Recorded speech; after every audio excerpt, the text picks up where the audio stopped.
Hello dear students welcome back to the channel. आज मैं video करिम class 10 गणितर आम question number 1 2 number okay यार Agar video आम 1 नम्बर करूँ तो 2 नम्बर यार पासरखिनि आम यू भिडिओ कर जाम।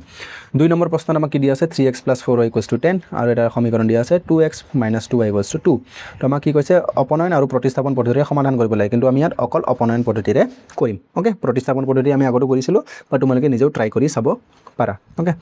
तो आमार हम क्वेश्चन नम्बर 1 2 नम्बर ओके कि दिया আছে 3x + 4y = 10 3x + 4y समान दिया আছে আমাক 10 এটো হৈ গল আমাৰ 1 নম্বৰ সমীকৰণ আৰু 2 নম্বৰ দিয়া আছে 2x - 2y = 2 2x - 2y সমান কিমান দিয়া আছে 2 ওকে। তো এটো হৈ গল আমাৰ কিমান নম্বৰ সমীকৰণ এটো হৈ গল আমাৰ 2 নম্বৰ সমীকৰণ। ইয়াৰ আমি কি কৰিব লাগে হয়তো x থকাখিনি আমি মিলাব লাগে চলক আৰু হক দুটা মিলাব লাগিব 3x হৈ আছে 2x হৈ আছে নাই মিলা আৰু প্লাস প্লাস থাকিলে দুটা প্লাস হ'ব লাগিব মাইনাস থাকিলে দুটা মাইনাস হ'ব লাগিব ওকে। 4y আৰু 2y আছে নাই মিলা তো আমি প্ৰথমটো মিলাম ওকে।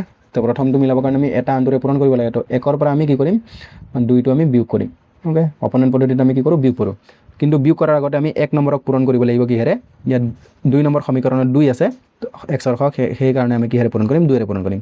তো 2 ৰে পূৰণ কৰিলে তো 2 3 × 6 হৈ যাব 6x তো গোটেইখিনি পূৰণ হ'ব 2 ৰে পূৰণ কৰিলে হ'ব 4 × 8 8y আৰু এটো 2 ৰে পূৰণ কৰিলে 2 × 20 ওকে। তেনেকৈ 2 নম্বৰকো আমি পূৰণ কৰিব লাগিব।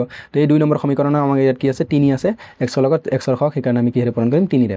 তো 3 ৰে পূৰণ কৰিলে এইখিনি গোটেইখিনি 2 নম্বৰ সমীকৰণক আমি এতিয়া ইয়াত যদি চাওঁ 2 নম্বৰ সমীকৰণক 3 ৰে পূৰণ কৰি আছো 3 ৰে পূৰণ কৰিলে 2 3 × 6 6x মাইনাস এটো 3 ৰে পূৰণ কৰিলে 2 3 × 6 6y আৰু ইফালে 3 ৰে পূৰণ কৰিলে কিমান হ'ব 3 × 6 ওকে।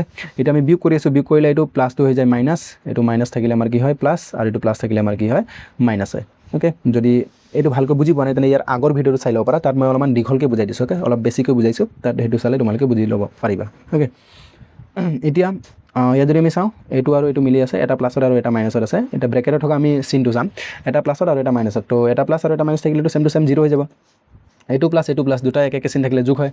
তো 8 আৰু 6 8 6 আমাৰ কিমান হ'ব 14 তো 14y প্লাছত আছে সেইকাৰণে +14 আৰু ইফালে 14 ৰ পৰা 6 গ'লে 6টো বিয়োগত আছে তো 14 ৰ পৰা 6 গ'লে আমাৰ কি হ'ব 14 ওকে সৰি 20 ৰ পৰা 6 গ'লে 14 এটা y সমান কিমান হ'ব ইফালে আমাৰ 14 আছে এই 14 টো y লগত পূৰণ হৈ আছিল খুফালে আহিলে আমাৰ হৰত আহি যাব তো 14 ৰে 14 মই কাটি দিব পাৰো এবাৰ তো ইয়াৰ পৰা আমি কিমান পাম y = কিমান পাম 1 ওকে। তো এনেকৈ গুণ কৰি দিব নালাগে মই বাস বুজাবৰ কাৰণে দিছো।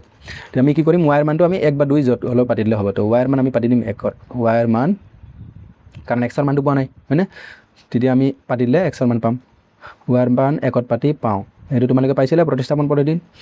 তো 1 নম্বৰ সমীকৰণটো আমাক কি দিয়া আছে লিখি লওঁ 3x + 4y = 10